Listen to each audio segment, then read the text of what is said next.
question because a lot of people get confused about who and what the Anunnaki actually are. They tend to want to give the Anunnaki a specific gender or race in a lot of cases, but it's not. Anunnaki, the term, it's a term, it's not a name.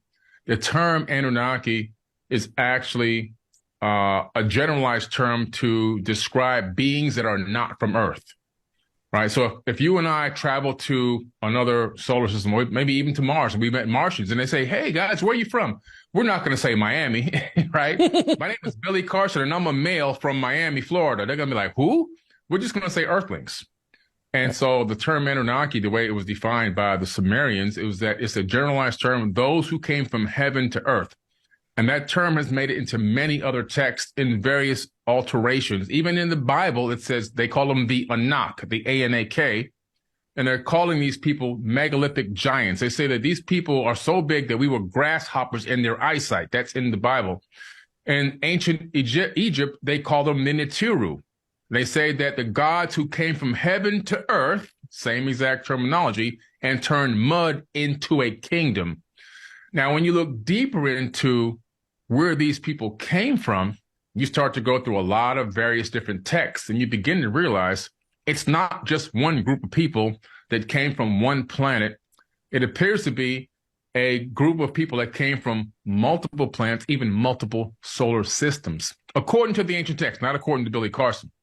So you dig deeper into this, you start looking at the Enuma Elish and the seven tablets of creation from the Sumerian tales, the Epic of Gilgamesh, the Epic of Atrahasis, and then the myth of Adapa, and that's also Sumerian. But then you move into some of the other texts, like the Indian texts, like the Mahabharata, the Indian Vedas, the Bhagavad Gita, and some of these other texts, you begin to realize, whoa, the stories are also linking up.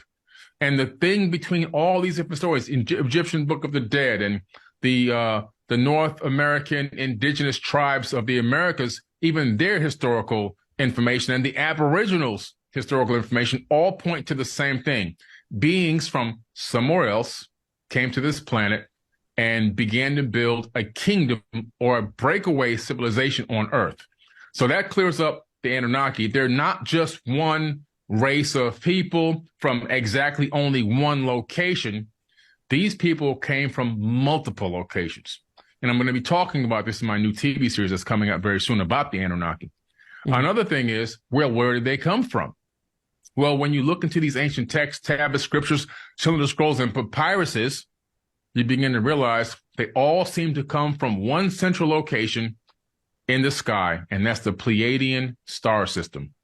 As a matter of fact, 70% of ancient artifacts that exist that connect to the Egyptians, the ancient Egyptians, I should say, the ancient people of Kemet, really, the ancient Sumerians from Mesopotamia, the ancient people throughout that came and lived throughout Turkey and Syria and all these places, and even down into the parts of the Americas and South America, which used to be Mesoamerica. They all have, most of them have, a depiction of the Pleiadian star system etched into the actual stone or scripture or writing or artwork or whatever's been left behind.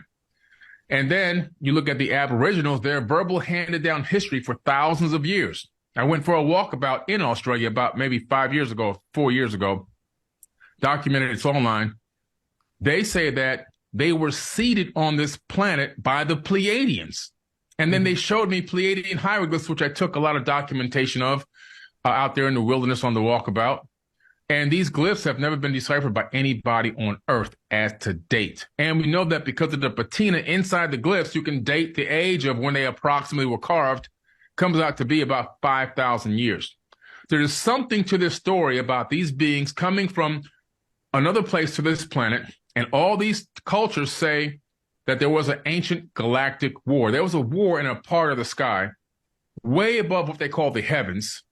And in this area, which I believe is the Pleiades, based on circumstantial evidence, there were so many wars going on, people spread out and left that region of the sky and went to other star systems like Orion, Aldebaran, Sirius, A, B, and C, and various other star systems to create what we call breakaway civilizations in modern terms. Earth was one of these breakaway civilizations, in my personal opinion, where these Anunnaki, these were really just advanced beings, another form of a Homo sapien, just like us. We look like them, and they look like us. The only distinguishing features were the fact that they had larger skulls, bigger bones, bigger bodies, according to the accounts of the ancient texts. And so that's what they are. They're actually a multiracial, multi-species hominid, bilateral bipedal hominid that hail originally, in my opinion, from the Pleiadian. And due to that war breaking out there, they had something in there called the Brahmahanda weapon, which can destroy any man on 3 worlds. So we're talking about, the Death Star, planets blowing up, moons blowing up. Imagine what would happen if somebody came and blew up Mars, all that debris floating around our solar system. We would want to get off of Earth because Earth is going to get hit by a big chunk at some point. And so now imagine if we had the capability or the technology, some of us, not all of us, unfortunately, to get into a ship and take off and leave and go somewhere else. This is, in my opinion, what happened in the ancient past and created so many different breakaway civilizations throughout not only our solar system, but many solar systems that exist in the Milky Way galaxy. So let me ask you this, though. With